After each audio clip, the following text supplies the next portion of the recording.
What's going on, everybody? It is the Overlook Drive-In live on Phantom Empire. It is Tuesday, January the 10th, 2023.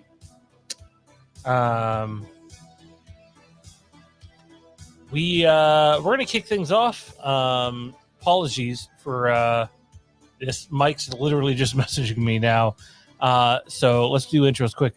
Joining me on this one, it is he's the host of the Bros Before Pros. I always want to say hose. Can't help it, but you get the bros out there, you want to say the hose too. Minus the hose, Bros Before Pros. It's Johnny. What's going on, man? I'm doing good. 75% of the times you don't catch yourself when you make that mistake. Maybe it's intentional. I don't know about that. It's good to be here. And also joining us, he's the man behind the Dark Match Drive. It's Jared. What's going on, man? Lots going on, apparently. I thought that it would be a nice little quiet, day. And, he's only been back 4 days and everything's blowing up. And, it is what it is. But I'm doing pretty good. Just cutting up some Ring of Honor stuff today and, keeping busy. All right, so I know everybody that is in the chat was expecting us to do 7 today, and I did get a chance to watch 7 today again. I fucking love that movie. It's so he was great in WCW. No. Yeah, I don't even know who you're talking about. That one's over my head. The Dustin Rhodes gimmick in 1999. It died a death. Anyways, 7, Brad Pitt, Morgan Freeman, Kevin Spacey. Great fucking movie. So that's spoiler alert for my scores whenever they come. But some things came up, and Mike didn't have an opportunity to see the movie, and he hasn't seen it yet. So he can't even depend on previous viewings. It'll be his first time. So Mike, I believe, will be joining us shortly for some Scream talk. But we're going to start with some wrestling out of the gate. So tune in next week for 7. You have our apologies, but things are going to be a little more stable around here. It's been a crazy month and a half. Things are finally returning to normal, I think, knock on wood. And we can settle in here, although apparently the WWE can't. Jer, I'll let you kick things off, man. Just what the hell is going on? Why is it going on? And what's the likely result of all of it? Okay, so as we all knew back in June or July when all this happened, Vince stepped down as the executive on the board and all that. But he still retained all of his stock. So he had the power still behind the scenes. He just kind of left the day-to-day running of the business to the new CEOs, which were Stephanie McMahon and Nick Khan. And everything seemed to be going fine. Triple H took over creative, and, things were just moving along. They're gearing up for WrestleMania in a couple months, and Vince was kind of, off doing his own thing, going to, diners and stuff, whatever he does. And everyone thought that this was the way it was now. And then suddenly, it kind of out of nowhere, really, Vince decides, well, I want my position back as chairman of the board. And so I had heard that it was pretty much unanimously voted against Vince coming back, but he's able to basically dictate, I want my position back, and, I want to navigate. Okay, so in his words, he wants to navigate the new TV deal and facilitate a sale of the company, which we knew there's been talk of the company being sold for the last couple of years now. And so Vince makes his power move. 3 people drop off the board. So Vince, Michelle Wilson, and one other person whose name is skipping me at the moment, get added to the board. And these are Vince people. George Barrios. Thank you. And so Vince is back in power as of January 6th. And so 3 people had dropped off, nobody, notable that we would know of, and everything seems to be, okay. Vince wants the power to simply, do the business deals and leave the product alone, and everything's fine. Steph and Nick Khan are still co-CEOs, and Stephanie said at the talent meeting, 4 days ago, nothing to be scared of. She used those words specifically to the talent. Nothing to be scared of. Everything is going to be as is, and we're just going to keep chugging along, and Vince is just going to handle, the big picture company stuff. Well, here we are. It is now January 10th. So 96 hours later, the board approved Vince being the head executive. That came out pretty much at the same time as Stephanie releasing a statement where she is stepping down as co-CEO of WWE.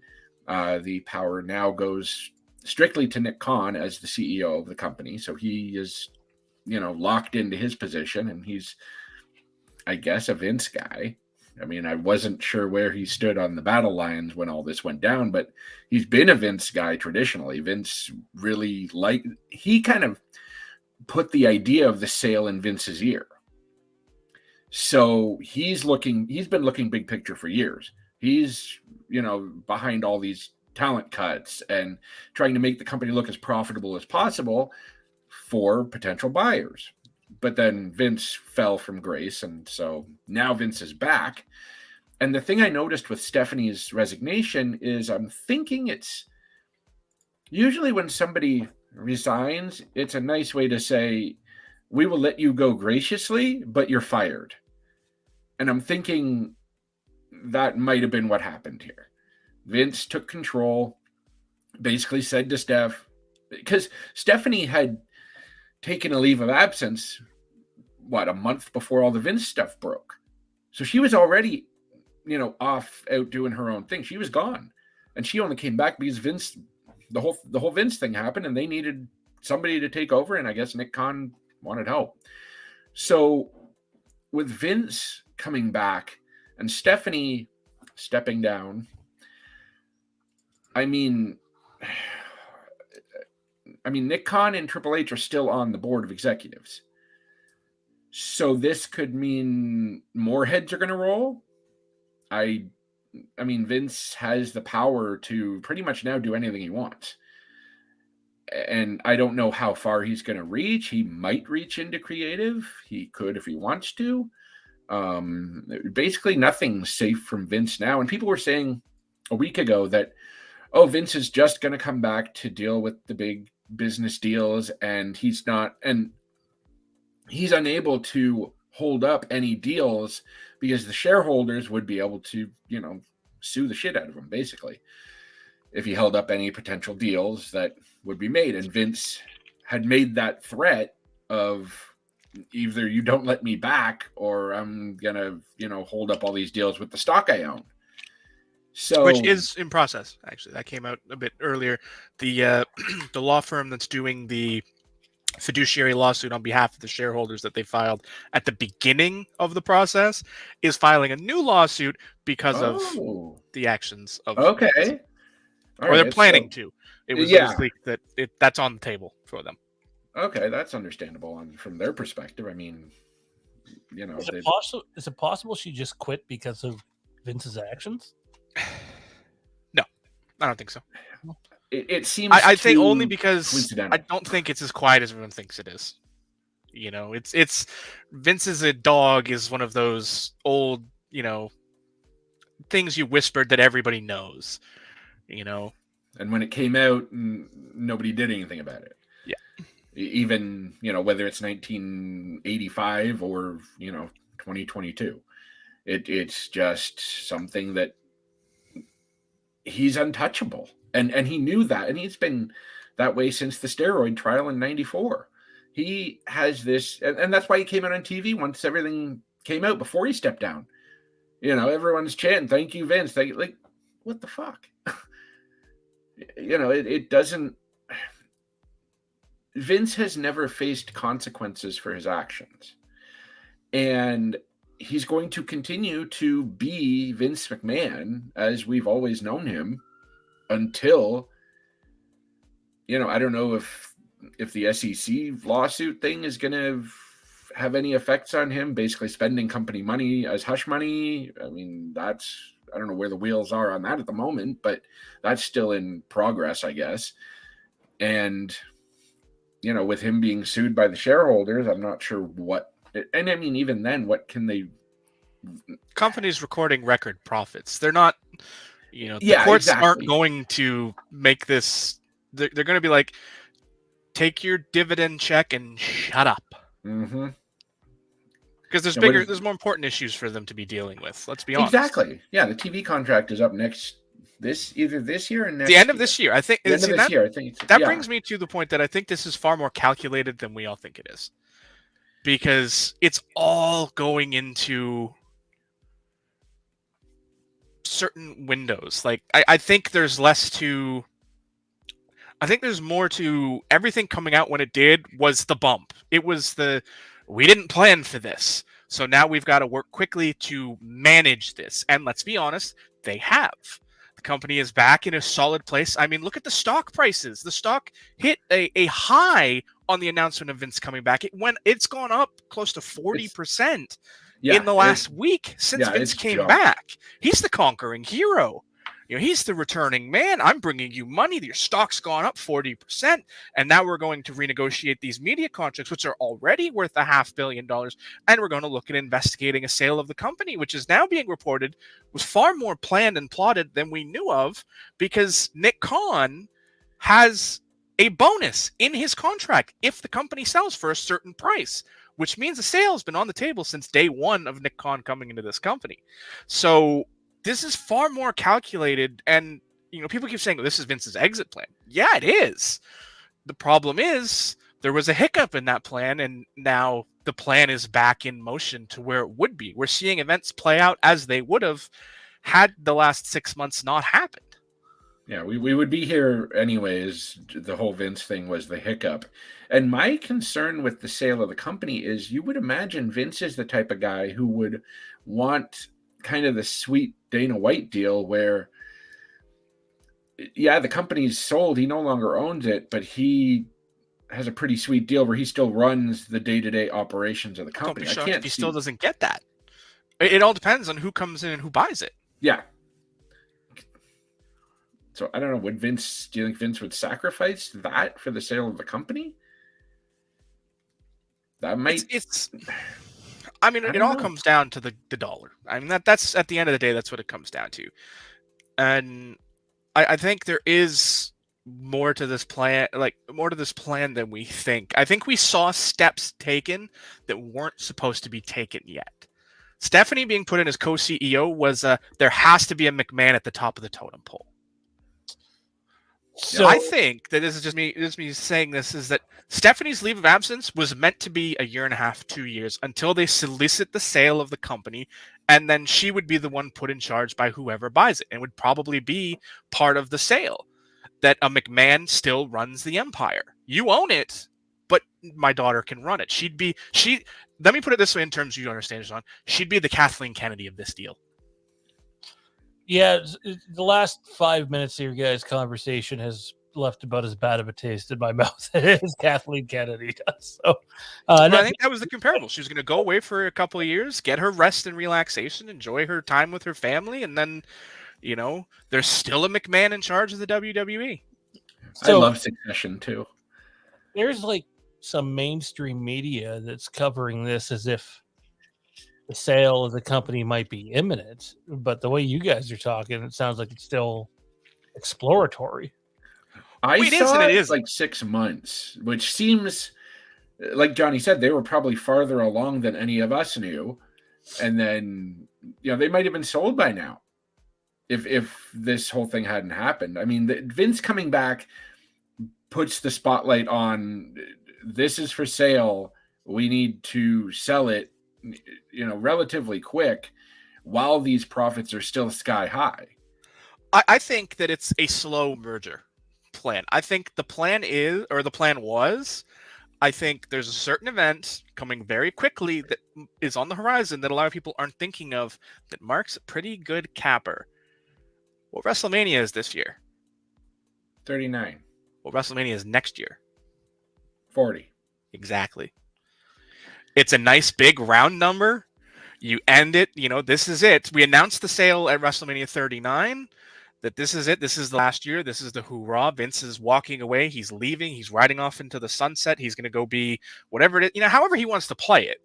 And that's it. At the first Raw after WrestleMania 40, that's it, which also coincides with probably with the end of most of their media contracts. They probably have to extend a little shorter one with whoever buys it. If the contract's are up at the end of this year, then you only have to negotiate 3-4 months into 2025. Here's my concern with the contracts. USA, for example, signed the deal, 5 years ago, give or take? Something like that. Even since January of 2020, Raw's ratings have fallen 20%, if not more by now.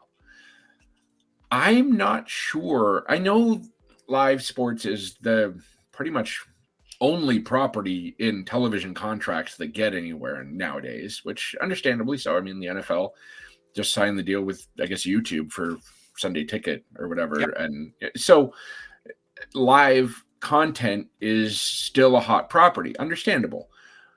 But is USA, for example, going to want to pay what they're paying now, which I think is close to $200 million a year?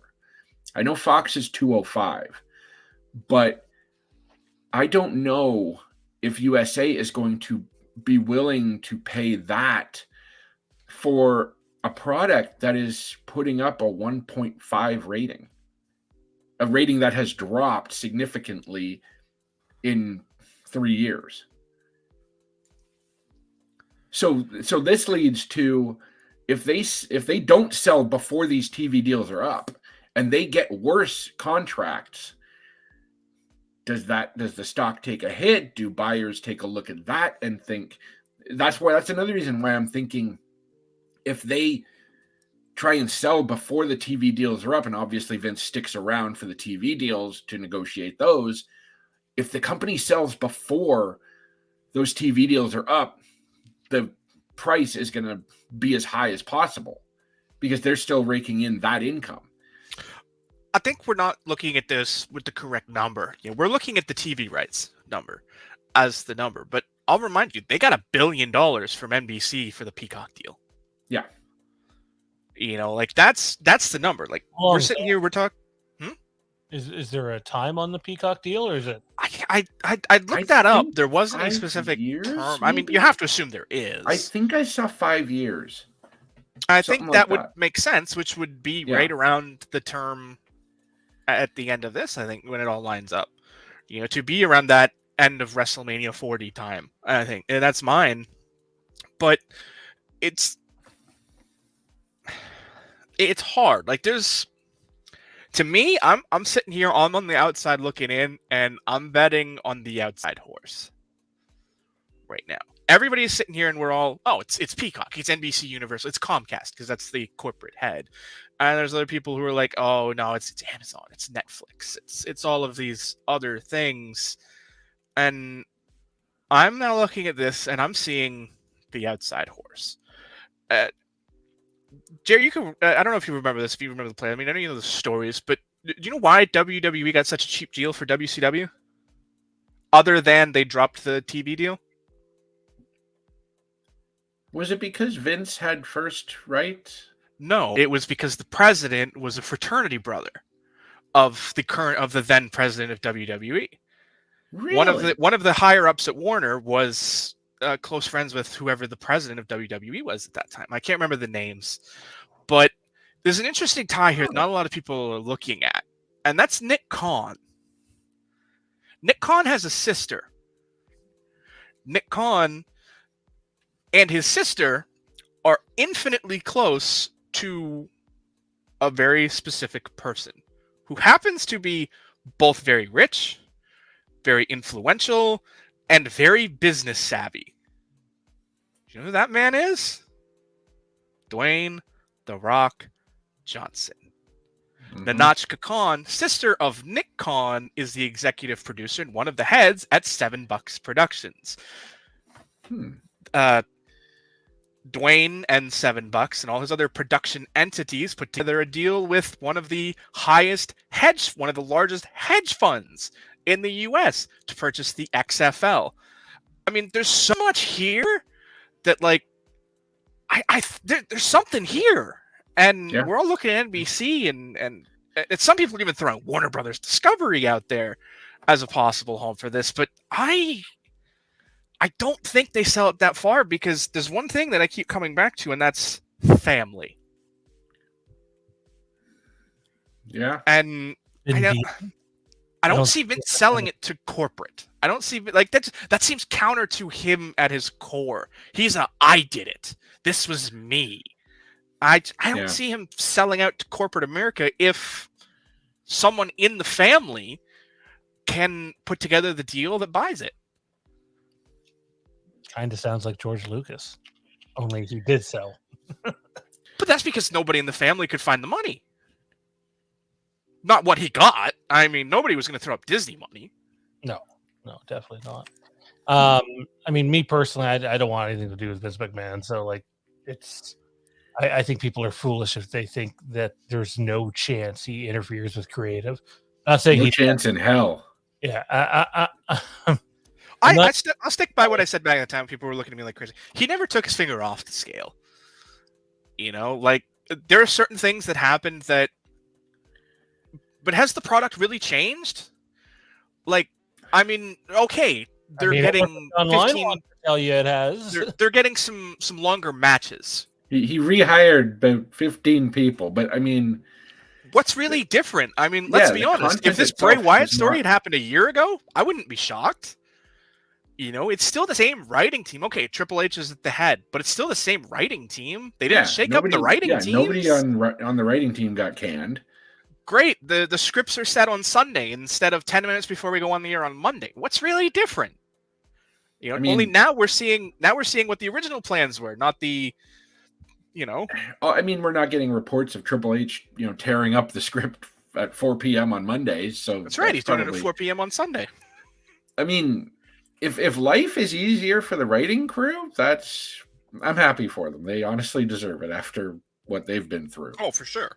But I mean, the product itself, we thought we were noticing changes, and there were a couple changes here and there, sure.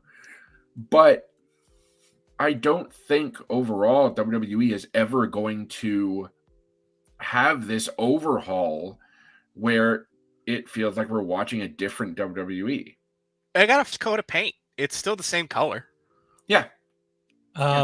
Not that I trust very much that comes out of Dave Meltzer's mouth anymore.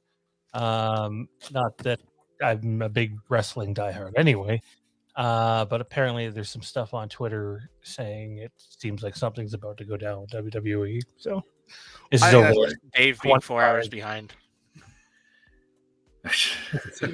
because I think everything just happened so fast, he didn't have time to ramp up the Meltzer machine.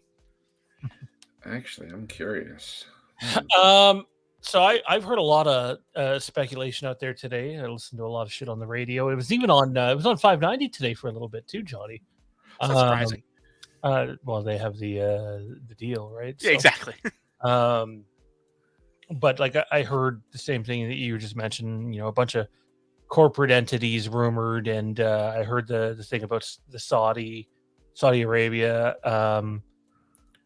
I didn't see anything on The Rock, and you know, after Black Adam's sort of South Park performance, I don't know how I'd feel about that. I mean, it's The Rock. If The Rock does it, people... yeah, that's a DC failure, not a Rock failure. But my thing is, I just completely lost my... Oh, that's where I was going with this. Now, I'm assuming you probably don't want to buy out your competition because competition's good, but I'm shocked I haven't heard a damn thing about Tony Khan. Oh, no, it's out there. You're just not hearing it. Is it? It's very much out there. Oh, yeah. It's in select circles. It's very much out there. They're on the one of the big betting services in the U.S., Bovada, put out their odds for purchasing the company. Tony is the second highest odds right now. Highest odds are Comcast, and then Tony Khan is the next highest in their Speaking current of betting. Tony Khan, he just texted Max Caster, one word, no. Yeah. Your rap can be in the commercial tomorrow, Max. Yeah. I would hope that, like, if that did end up happening, that he would, Which? like, if Tony Khan ended up sweeping in and buying him. I think you'd get what the invasion was actually supposed to be. Yeah, I was gonna say, I would hope be fun. both companies up, and then you can do the WWE AEW crossover once a year or something. I think that'd be fun. Oh yeah, those PWI magazines come to life finally. Those were good back in the day. That's an interesting point in the chat. William Regal, boy, did his timing wasn't that great. He'd been back a week. We got to get ready to outro these guys, but before they do, I'm going to annoy them with my my usual episode question of is CM Punk coming back? What do you guys think? Because it certainly seems like signs are starting to point that way in terms of the AEW direction. I think there's smoke to the fire. I'm not sure, when or where what we're looking at here, but I think cooler heads are starting to prevail. I have heard nothing from the Young Bucks Kenny side as far as doing business. I would imagine they would be talked into it. They've been around long enough to know that, hey, there's money here. You don't want to leave it on the table. And Punk probably just needed to calm down for 4 months and, hang out with his dog and watch some hockey and fucking cool off. Well, that's what makes me think it's going in that direction is when it seemed like everything was going bad, he was silent. And then like the last month, it's been like AEW tease after AEW tease from him on all of his socials. And it's like, even today, like he just posted like a hook thing. So it's like, I don't know. It feels like it's going that way, but I'm not necessarily sure if he comes back that they're going to work together. I hope it does because like, I think everybody would want that at this point. Maybe if it's not right out of the gate, eventually build up to it. But if they didn't do that quickly, guys, in like a minute or less, can Punk coming back still work if he's not going to work with those guys? Oh, absolutely. Yeah, I agree. It's amazing how much talent he didn't work with in that first run. I mean, he had 2 matches against FTR. There's so many guys. He didn't work, Ricky Starks or, like he didn't do anything long-term with Wardlow. Like there's so many guys and there's history with some of the Ring of Honor guys that he hasn't, messed around with, like Joe or Audio. Yeah, like there's so much left on the table for Punk, even outside of the Elite, that they could, flip a coin and keep him busy for 6 months. Hey, if Claudio and CM Punk feuding can bring Chris Hero back, I'm all for this plan. Man, what the fuck is going on with Chris Hero? He's doing seminars. Like, dude. I got no beef with him teaching the next generation. He's one of the best teachers this generation. I'm not against it, but work shows too, dude. Yeah, just get it. Anyways, fellas, appreciate you guys coming out. I know you guys were going to do the back half, but you did the front half. We'll watch with great interest and see if WWE is about to be sold and see if our Punky boy returns to get in another locker room fight. Maybe this time it'll be about what type of muffins they're serving at the... He clearly has a preference. He clearly does. So, Johnny, what do you got going on, man? Not a lot, but Bros Before Pros, we're going to put something out this weekend. I was really hoping, because I mentioned it off the top, that you would accidentally go Bros Before Hoes. I was hoping.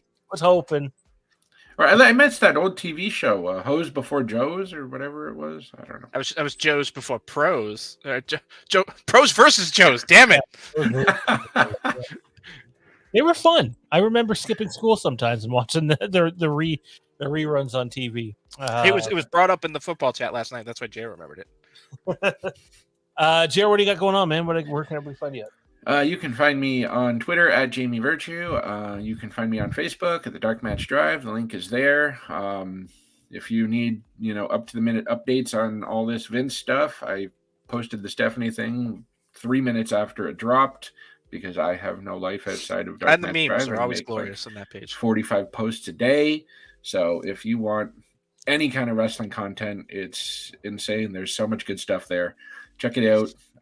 Come join us. It's a good place to be. There's a Google Drive that I work on, endlessly.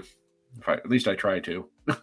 Except when he forgets and disappears for a month, and then realizes, crap, I haven't uploaded AEW in a month. Week and a half, and completely forgot AEW existed. So, hey, buddy, where's my missing episodes of BTS? Fine. I will work on it. I did 6 of them for you. Go listen to those. All right, fellas. Thanks for coming out here. It's greatly appreciated, and we'll see you again. Yes, have fun on the Underlook or something. And joining us now, he is the host of the Take One podcast. He, I have it on good authority. He killed a man tonight. He's that badass. It's Mr. Bish. What's going on, dude? Because it would help if I add you to this. I wouldn't say all that. I mean, that's a great intro.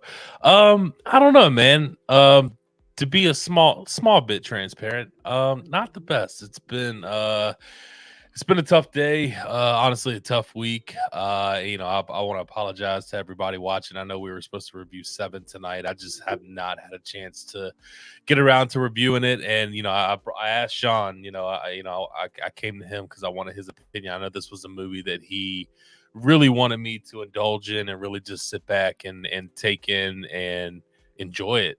I trust his opinion, and this is a movie that I didn't want to rush through. So we're gonna hold off on 7 until next week. But that's totally my fault. So I apologize to everybody for that. Just been a crazy week, but I just wanted to be fair to the movie, and because I know it's a movie that Shawn loves dearly. So don't want to give any scores that may deserve higher or maybe even lower. But from all that I've gathered, it's a movie that I'm sure I'm really gonna like. So 7's definitely a slow burn, in my opinion. But it's one hell of a slow burn. Like, you don't get many movies like 7. I wish every movie you went to, you spent your hard-earned money to go see in theaters were like 7. I'd be a lot more satisfied with movies I see. But we'll do 7 next week, and we'll get Mike's take on it. And I enjoyed watching it again. That movie holds up, and Morgan Freeman and Brad Pitt are just fucking fantastic together. So can't wait to dive into that. Big thanks to Johnny and Jer again for coming up and talking about that potential WWE sale. Lots happening there. It seems like the company is going to get sold here. It's just a matter of when. Man, I wasn't able to listen to that conversation. Just going around crazy with family stuff, work stuff. So I kind of broke the news to me. I'm not huge into wrestling anymore, but I know Stephanie resigning is huge. I'm in a sports group, and they've just been talking back and forth about it. I don't know exactly what it means, but I know who the hell Stephanie McMahon is, and I know that's a big move. So I think that was actually really important to really start to show off with that, because that's, maybe you can speak to it a little bit more than I have, and I'm sure y'all obviously went into detail about it, but that's pretty huge news from what I understand. It is, but I am quite excited to talk about the other thing on our thumbnail, and that is a little picture of Ghostface there, and it says second best. So I have had a couple of conversations in the last 48 hours from the same fella who was really good about giving us a lot of good Halloween scoops. And we had sort of a, not really a extremely detailed conversation about the new Scream movie. But it was more of like a prolonged conversation, short bits here and there over the course of like 48 hours. And I got to tell you, Mike, I'm itching to go see this movie. I'm pretty excited. I had a much different reaction to hearing a few things anyway with this movie compared to what I heard a few things with Halloween Ends, and I wanted to smack my head off of a train. Yeah. I know we just hadn't had time to talk about it today. I kind of saw in the chat some conversation about it. I still have not been able to go back and look at it. So super excited that you feel that way. I think it's important to know that you're not the biggest Scream person. So I know you enjoyed the newest one. And the fact that everything that you're hearing for this for Scream 6 has you really intrigued. Like I could just hear it in your voice. And it started off with is very positive, and it started off with that teaser trailer a few weeks ago that we both loved. We both thought it was perfect. The length was perfect, and really was just a couple months away, man. So full length trailer coming soon for sure. So I got to talk with a fellow who got to see the movie. He's seen it within the last few weeks, and I made very clear that I did not want to. I did not want to know characters' fates. I want to go into the movie blind in terms of who lives, who dies, so I can experience that in the movie theater seat myself. It's not Halloween. I'm not as obsessively pursuing it. But I will say I was just going to ask you, was there a specific reason why you wanted to go into it blind? Because I know you said spoilers usually doesn't really do it for you. But it's good to hear you say that you wanted to go into it blind. So I didn't know if there was a specific reason for you or... I'm not really going into it blind. It's more so I just don't want to know what characters are going to live or die. I definitely had some things spoiled for me. Like there's a certain surprise in this film that I think might excite some people. And then there's another layer of the film that was described to me as for Scream purists, whatever that means. The specific term was ghost face purists. Ooh. And I was kind of like, well, it's a different killer every time. How can you be a purist? True. And they apparently might not be happy with some decisions made in the film because it's a little bit of a different approach at times to the character. The tone is darker. The movie feels different simply because it's not set in your typical Scream location. There was one sequence that was described as very gimmicky. And I just said, I guessed what the sequence was based on some of the rumors and leaks that have been out there. And they basically confirmed it.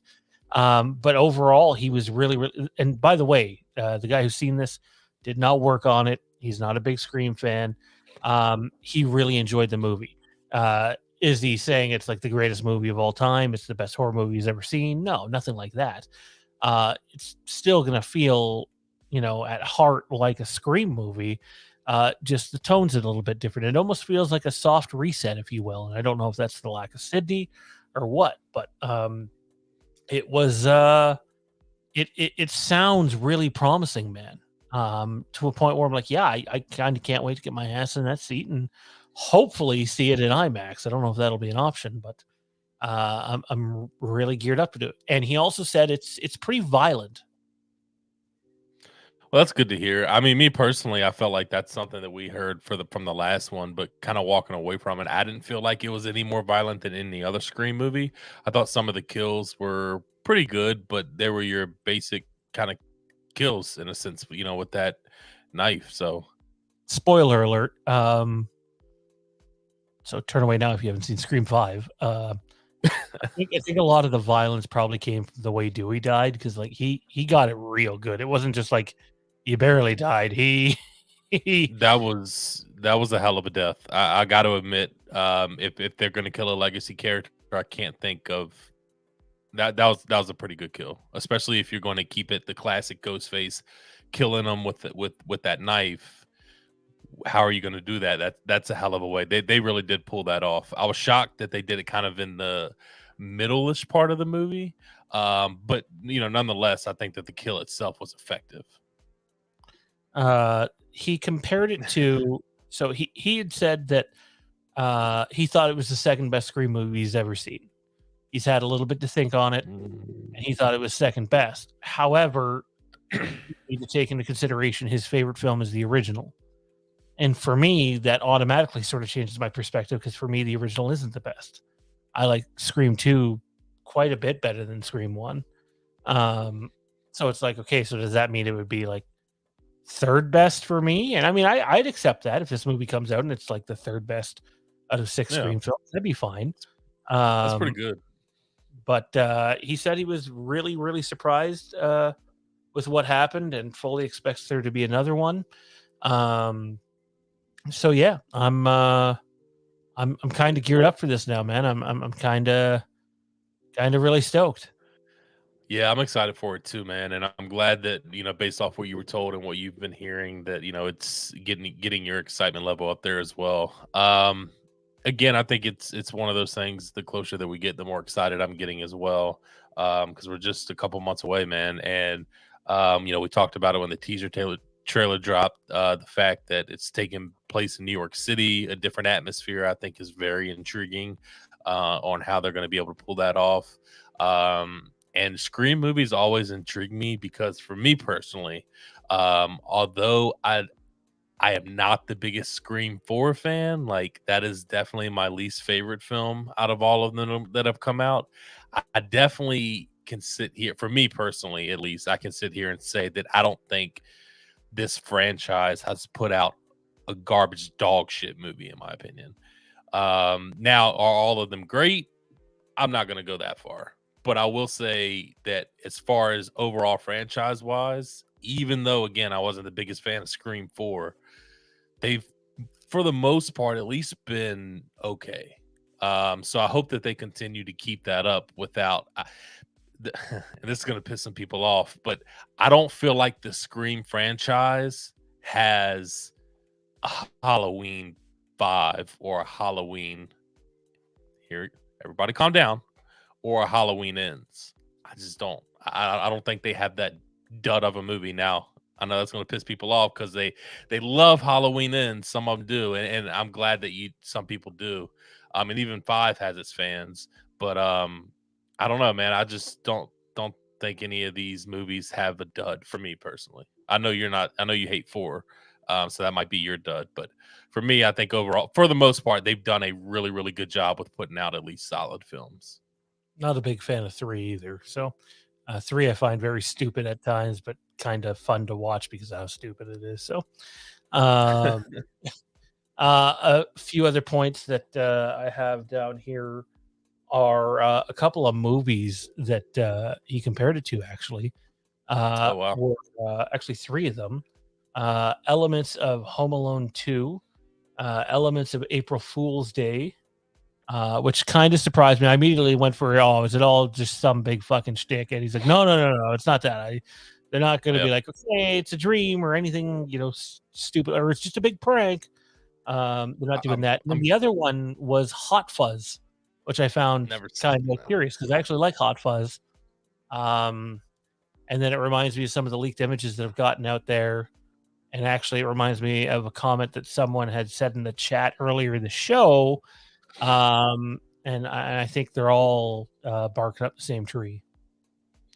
I'm interested to know. I haven't asked you, frankly, because I haven't had the time, and then I don't even know if I want to know, like, what are some of the things that, like, what you were able to guess, exactly what is that, and because there have been many rumors out there that, with this film already, and I'm interested to know which one of those are true or even close to being true. So, it's definitely intriguing to know what this movie has in store.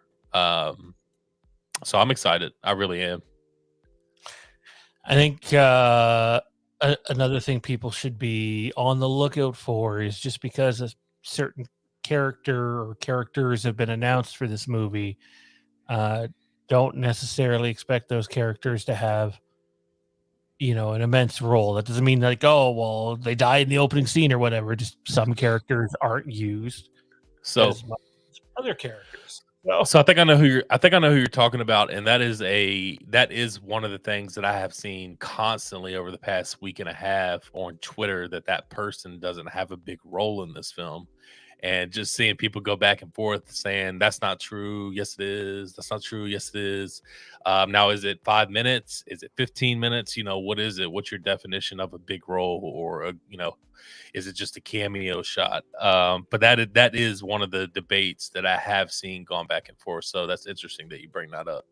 I don't want to say who the character is, but I'm assuming we're just said barking up the same tree. I'll say this: it's not a cameo, so it's not like just a quick shot. But the role probably isn't what a lot of people wanted necessarily. But I still think it's probably more than some people are giving it credit for online. That's fair. That's fair. How I think someone gets they want clicks, they spread hate. It's just the way it goes. Sometimes it's warranted, and then other times they have no idea what they're talking about. Yeah, I've also wanted to, you kind of brought this up as far as like, questioning things like as far as dream sequences and stuff like that. Ever since I saw that teaser, I've always wondered if that was a dream sequence, if that's really in the movie. That's been on my mind a lot because that I just feel like that's something that they would kind of throw out there to kind of get us thinking in a different direction. I definitely feel like these two directors are like that. I don't know. I know we talked about this a little bit, Shawn, on the last movie that was made, that several scripts I think were written, and I think several different endings might have been shot for this movie. I'm trying to sit back and remember. Now, obviously, there were several of them out there, and obviously one of them was the actual ending and the actual script. But I don't know if they did that for this movie. I don't know if you've heard anything on that or. This feels like a little bit of a lore building movie, if you will, as much lore as you can get anyways in this style of a franchise. There were multiple endings shot for this. I was told about a ending without giving away fates because, again, I didn't want to know them. And I will say this, if that's the ending we get, it's at least different from any other Scream movie we've gotten to this point. That's interesting. I don't know if I asked you this personally. I know you enjoyed the film. Did you like the ending of the last Scream movie? It was okay, but to be honest, I thought the end portions of the movie with Sydney involved. I don't know if this is why Neve Campbell just doesn't feel great about it. I found it lackluster, man. I thought when Dewey was involved earlier in the story, even Gail to a lesser extent, and then the new characters, I thought the story was better. The first half of that movie, in my opinion, is better than the back half. Yeah, that's fair. I think I agree with that totally. Just the kitchen sequence in that fight is just weird as well. It's funny you mentioned that because two of the things that came up were a bad point, because I don't want to sit here and pretend like it's all gold, was that at times it feels like, hey, we're in New York. And then at other times, apparently it's pretty painfully obvious that no, they're not in New York. Which makes sense because they didn't film in New York. So, but that could be someone just being a little overly nitpicky, and they admitted as much. And then the other one was they felt that this Scream movie, compared to all the other sequels, with the exception of two, they said, felt a little more free, like it could breathe on its own a little bit and go in different directions. Like, hey, if Dewey dies at Scream 2 towards the end, would anybody have really been shocked? It's only the second movie in a franchise. And then when we see him alive at the end, it's kind of like that was the shock at that point in time, is when that movie came out. My man has 9 lives. I swear to God. So, I think of a movie. I don't think you necessarily want a movie to be too free, because then it's sort of everywhere and it doesn't pace well. But he described it as free and maybe benefits from not being tied down by too much legacy character involvement. I don't know if you know the answer to this, and I don't know if I should be asking this. And if you don't want to answer, you don't have to. But are there legacy characters in this movie outside of obviously the one that we know about, or the two, I guess, Gail and okay. I mean, you don't even have to say anything. Like, I can see it on your face. There's just like there's questions I want to ask you. like just theories out there of like different people being alive and them like running a ghost face cult. I don't know if you heard any of that stuff, and I don't know how free you want us we can be on here. Or the cult thing makes perfect sense if you've ever seen Hot Fuzz, and that's where the tie to Hot Fuzz comes in.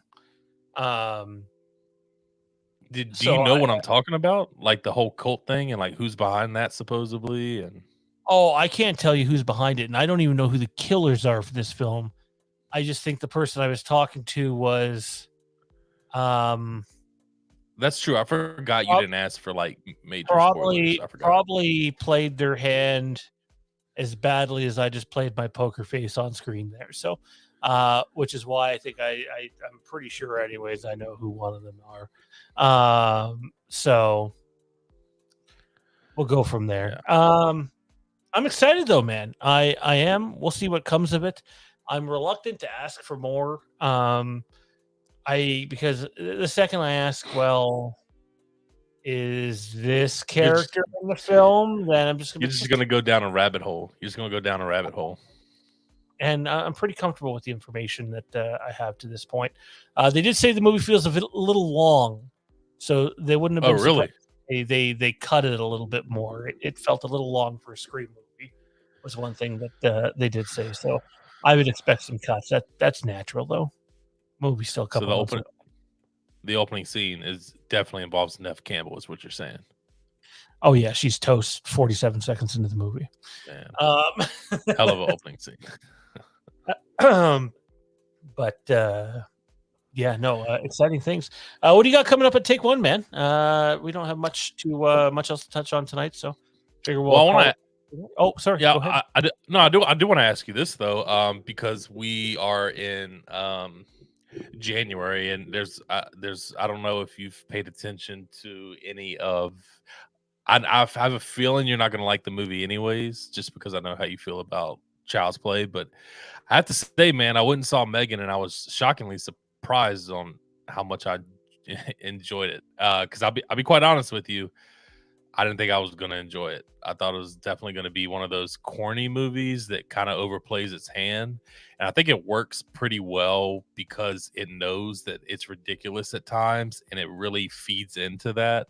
And it's not really a horror movie, if that makes sense. So for anybody out there who hasn't saw Megan, I definitely think it's not going to win any Oscars. I think it's a solid 3 out of 5 film. It's just one of those fun movie theater experiences that I think that, if you have a chance to go see. So I did happen to get a chance to go see Megan, and was just shockingly surprised with that. And then I don't know how interested you are in this. I know you're into video games, but obviously Sunday is a big day for HBO, with their new TV show coming out, The Last of Us. And I know people that have seen the full season already, and very, very happy with it. I can't comment on the video game adaptation side of it because I haven't played that. Just because I haven't had a PlayStation. I have an Xbox, so I haven't dibbled down that road before. But even if you are big into the video game, I heard that it really does a very good job of adapting to on-screen cinema. So really, really excited to for that to come on as well. By the way, before we get out of here, I see some of you guys are in the chat. If you guys want, starting now as I say this, if you guys want to do just some general Q&A for 5 minutes, throw any questions out there, horror related, Halloween related, movie, TV show related, you go ahead and do so. So on the Megan front, I have not seen it. I'm not a big fan of that style of a movie. I will say this. Almost a lot of people's opinion, who I respect a lot, seem to all really like the movie. What they differ on, though, is whether it has franchise potential. Some scream yes, and others are adamant no. If you do any more, you will ruin it. Yeah, I think Megan's a very good, interesting character. I think they did a really good job of the AI. I just enjoyed it a lot. I thought it was fun. Me personally, as much as I love the Megan character, I think you just leave it alone. Personally, But I don't know, man. I don't know if Blumhouse and I don't know if they're going to do that, man. I think opening weekend Megan earned like a little over 30 million, so it's making some money. So I don't know, man. But that's kudos to them. The marketing for that movie reminded me a lot, actually, of Smile. They did a really good job. They really dived into the marketing, and I think that's going to help them as well. And on the Last of Us front, I've never played the video games. I'm super stoked for the show. Yeah. Obviously, Game of Thrones alum leading the cast. You got Pedro Pascal there. I forget the young female actress's name, but she obviously played the little Mormont there in the later seasons of Game of Thrones. Stoked for the show. Earlier today, like 30-something reviews were out, and it was sitting at 100%. It's now at 97, but the fact you can get into the 30s and still be at 100 probably votes pretty well. I know I'll be checking it out. I'm looking forward to it, and I kind of like the fact that I haven't played the games because I'm not spoiled by anything. No, that's true as well. I heard that most of the reviews that I read is a lot of people cried. So I'm interested to see like where this goes. A lot of people said that it was very emotional. It had its scares. It had its thrills. So I think we're going to get a very up and down season as far as with our emotions, and that's what seasons should do. So yeah, 97% on Rotten Tomatoes, man, and I think that's really good, especially coming from obviously the critic side. It was kind of the same thing with Megan. I'll be honest with you, I probably wasn't going to go see it, but I think like that after that second day, it had like 89 reviews critically, and it was sitting at a 94. So I was like, that's pretty weird for a thriller horror movie about a doll. So I'm like, okay, I'll go check it out. So yeah, really good for The Last of Us to be where it is, man. And the reviews have just been outstanding. So I can't wait for that. I just wanted to get your opinion on that. Didn't know if you played the game before, but even the people who haven't said it's really, really, really amazing. Steve says, even if Stu is alive, my excitement level is at an 8 and climbing. It's always good to have some excitement, looking forward to something. I think that's especially after the holiday season. I think we all go through that lull that like, hey, I mean, we dread the holiday season because of how busy it is, but then when it's over, it's kind of like, oh, back to reality, and that special time of year is kind of gone. And you go into January and it's slow, and you're like, oh man, January is the time of year where nobody, they take all the quote unquote terrible movies and just dump them in the theaters, and we don't really have anything. So I think they started off strong this year with Megan. I thought last year they started off strong as well with Scream. So I don't know, man. Maybe January isn't going to be too terrible down the line. But really outside of those two, January has been kind of a dump month for movies. Justin says the old weathered ghost face mask would make sense to be Stu too.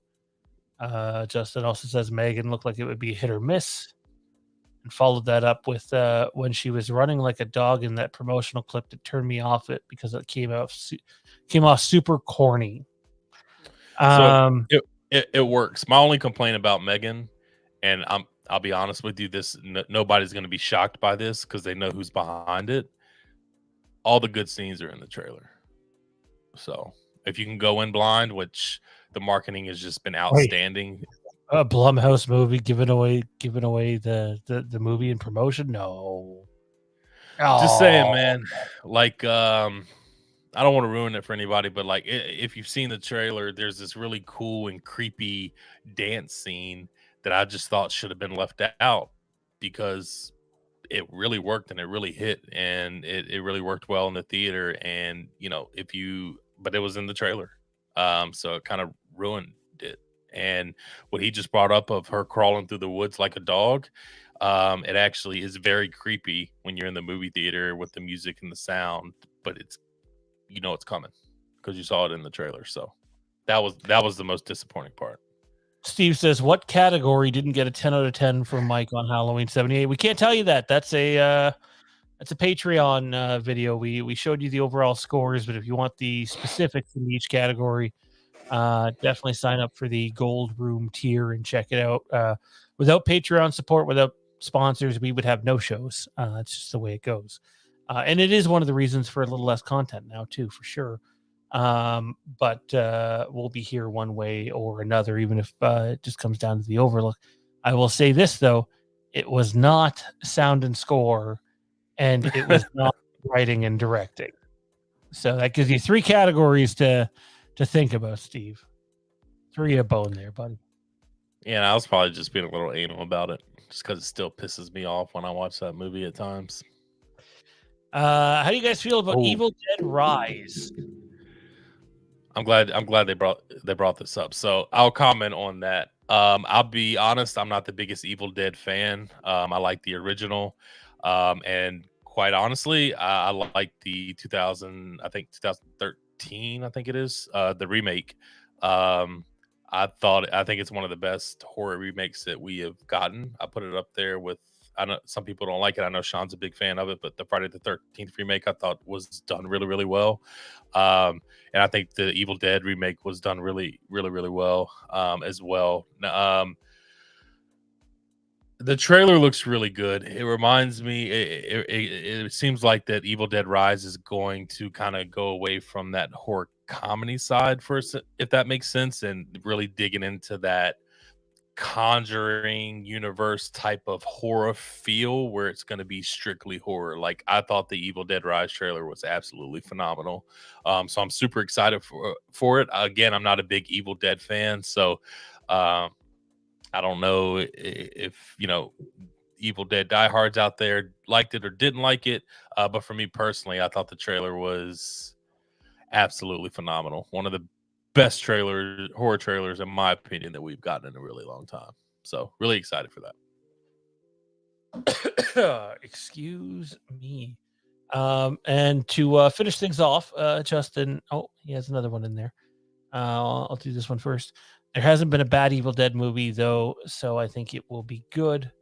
Also, keep your eyes and ears out for Game of Thrones content and House of the Dragon content coming from a different channel from Zach and I coming soon. So be on the lookout for that. And in the news too, a lot of tea out there right now surrounding that franchise.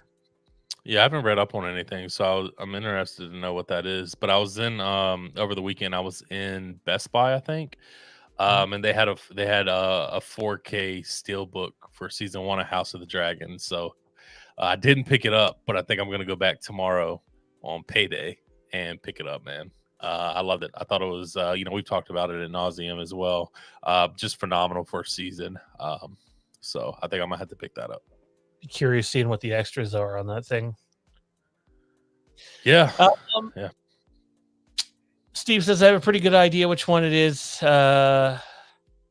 It's probably the one I gave 9 out of 10 to, and when I can, I will join the Patreon at the gold level.